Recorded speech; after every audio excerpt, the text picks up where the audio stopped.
Olá, seja muito bem-vindo mais uma vez. É muito bom estar em sua companhia. Nós estamos ao vivo. Agora são 10 horas pelo horário de Brasília. E a partir de agora você acompanha comigo as notícias do Brasil e do mundo. E eu vou começar essa edição falando de política. O presidente eleito, Luiz Inácio Lula da Silva, deve anunciar daqui a pouco os nomes dos primeiros ministros do novo governo. O anúncio deverá ser feito em uma entrevista coletiva em Brasília. Segundo integrantes da transição e interlocutores do presidente eleito Lula, a lista divulgada deve incluir titulares de 5 ministérios. As pastas devem ser Fazenda, Casa Civil, Justiça e Segurança Pública, Defesa e Relações Exteriores. Na última semana, Lula avisou que já tinha na cabeça 80% dos ministros que nomearia, mas que só divulgaria esses nomes após ser diplomado presidente eleito pelo Tribunal Superior Eleitoral, o que está marcado para a próxima segunda-feira.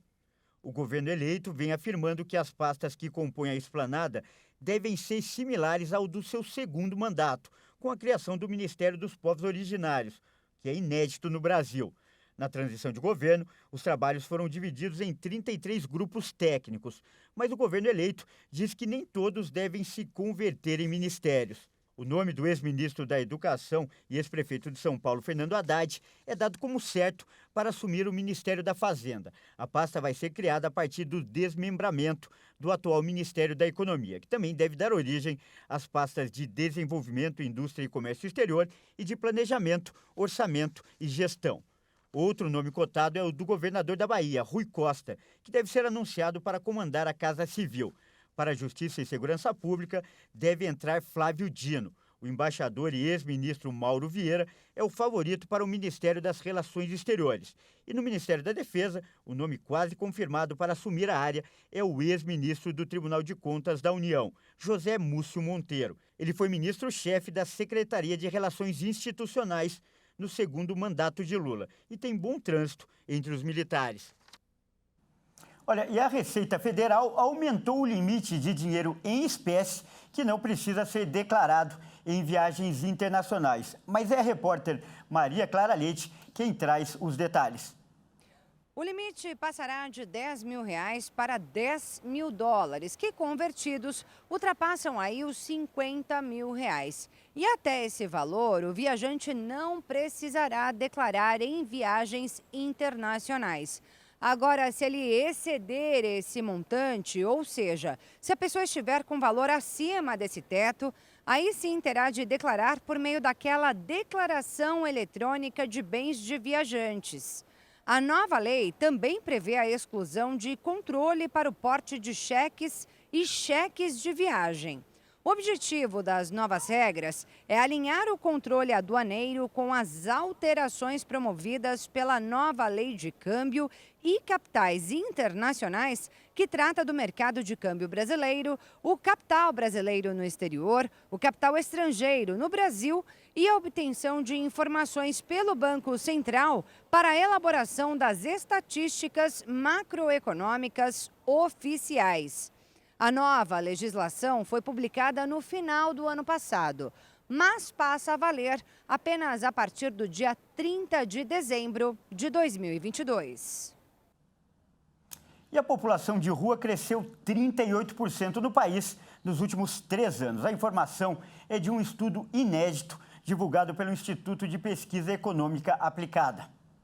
A manutenção dos dados ainda é imprecisa e dificulta a criação de políticas públicas. Mas, para essa estimativa atual, o IPEA recorreu a dados oficiais informados por administrações municipais e ainda com dados Censo-SUAS de 2021, processo de monitoramento do Sistema Único de Assistência Social, no último dado disponível do Cadastro Único de julho de 2022, além de um conjunto de variáveis socioeconômicas, como taxas municipais de pobreza e de urbanização. De 2012 a 2022, o crescimento de pessoas em situação de rua foi de 211%. Já os números estimados em 2020 é de 214.451 e 232.147 pessoas em 2021. Já o aumento verificado entre 2019 e 2020 é comparativamente modesto, uma diferença de 9.791 indivíduos.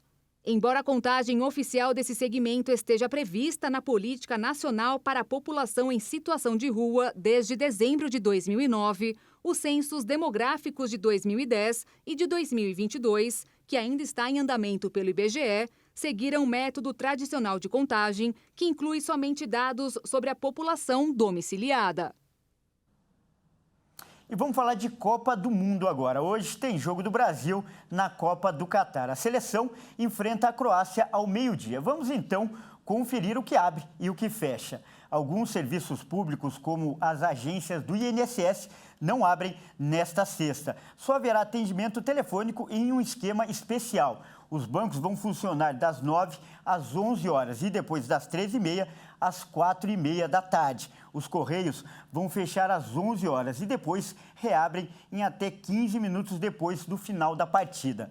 As lotéricas têm autonomia para decidir o horário de funcionamento. Os restaurantes vão funcionar normalmente durante a partida e o comércio, incluindo aí as lojas de rua e também os shoppings, tem autonomia também para definir o horário de funcionamento. Para quem mora em São Paulo, o rodízio de veículos na capital paulista também não sofrerá alterações. As placas de final 0 e 9 não podem rodar das 7 às 10 da manhã e também das 5 da tarde até às 8 da noite.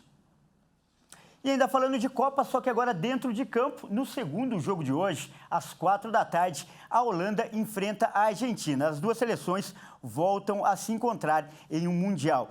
E elas já decidiram, inclusive, título mundial em 1978. E na história das Copas, os argentinos levam a melhor. Em 2014, a Holanda foi eliminada pela Argentina nas semifinais do torneio. Depois de um 0-0 no tempo normal e na prorrogação, a Albiceleste levou a melhor e venceu por 4-2 nos pênaltis. Agora, os holandeses querem dar o troco. A Argentina, iedereen kent ze. A Argentina é muito forte, conhecemos bem. Pessoalmente, eu estou muito ansioso. Estava lá em 2014, quando as coisas terminaram de um jeito que não queríamos. Agora, queremos mudar isso. Daar willen we morgen toch verandering in brengen. No lado argentino, o volante Rodrigo De Paul e o meia Ángel Di Maria participaram do treino desta quinta-feira e estão à disposição do técnico Lionel Scaloni. A tendência é que De Paul seja titular, enquanto Di Maria deve começar no banco. Em coletiva de imprensa, Scaloni declarou estar satisfeito com a preparação dos argentinos para o duelo e disse que quer evitar uma decisão por pênaltis. Quando você vai cobrar, é como se fosse uma caixa de fósforos. Depende do dia. Então, espero que não chegue a esse ponto. Queremos classificar antes, mas estamos bem. Esperemos passar antes, pero bueno, estamos bem. O vencedor do confronto entre Holanda e Argentina encara o classificado de Brasil e Croácia na semifinal da Copa do Mundo. Bom, e essa edição fica por aqui. Eu agradeço por sua companhia e convido a continuar ligado em nossa programação, porque às 11 horas eu volto com mais notícias para você. Até mais!